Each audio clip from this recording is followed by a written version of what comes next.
美国研制后勤补给用的运载火箭，是能给被围的部队加血补命呢，还是可以另有所图？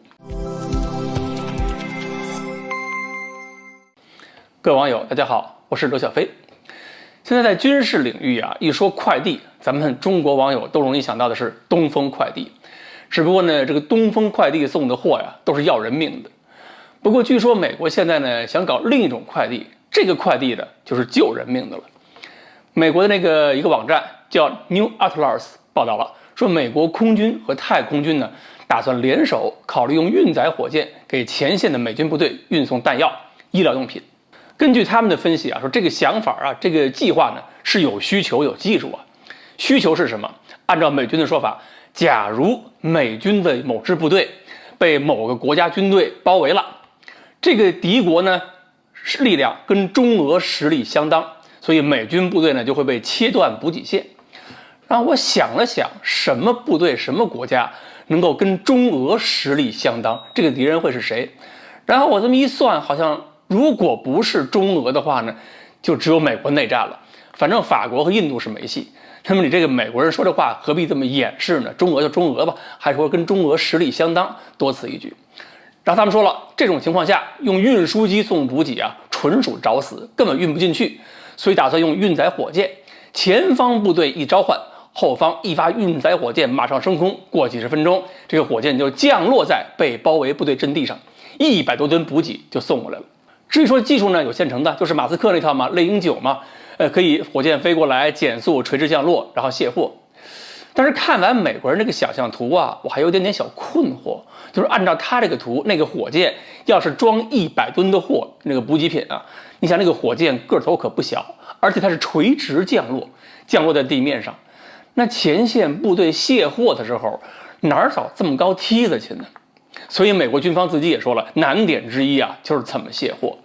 另外一个问题呢，如果说美军真的是被层层包围了，到了运输机都飞不进去的程度，那你想这部分美军和其他部队中间被隔开多远呢？这个距离多少啊？至少几百公里吧。到了这个程度，那美军是可以放下武器投降的，反正战后释放回国，还能够因为进过战俘营多拿一块勋章。那美国如果真的要用火箭送货，你直接送勋章不好吗？而且用这种方式送补给啊，成本太高，发射准备时间不可能做到只有几十分钟。按照美军的这个计划，这个发射准备时间至少几小时才能把火箭的发射准备做好，燃料填充也罢，装货也罢。而这个发射间隔时间呢也不会小，2次发射之间，你除非发射点极多能够同时发射，否则的话呢，你还是要隔好几个小时，甚至隔1-2天才能发射一回。这种零星的添油方式运送补给实在是杯水车薪，不可能是给大部队解决问题的。如果美军呢真的能够通过运载火箭方式来支持一场大规模战役的话，那美国人直接用克隆人和绝地武士不就完了吗？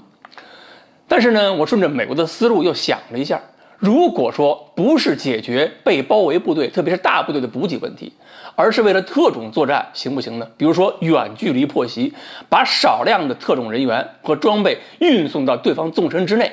变成一种特种的突击的空降作战方式，好不好？我觉得这么干倒没准不行，因为有时候运输机飞过去不容易，用火箭把人送过去，快打快藏，可能在一瞬间让对方反应不过来，就把某个重要的据点啊、指挥中心呢或者这个设施端掉了。如果这么算的话，这个技术应用前景倒还是可以的。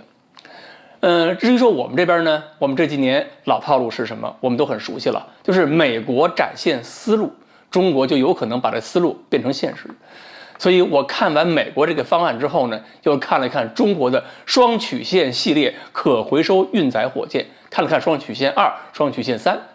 大家可以一起想一想啊，如果说中国实现了美国人设想这个方案，可以通过这个运载火箭把人员装备快速的运输到某个地方，我们琢磨一下，中国的特战队员和相关的装备会首先降落在哪儿呢？好，关于美国空军和太空军这个新的快递方式，我们今天就分析到这里，欢迎大家继续关注我们的栏目，我们下期再见。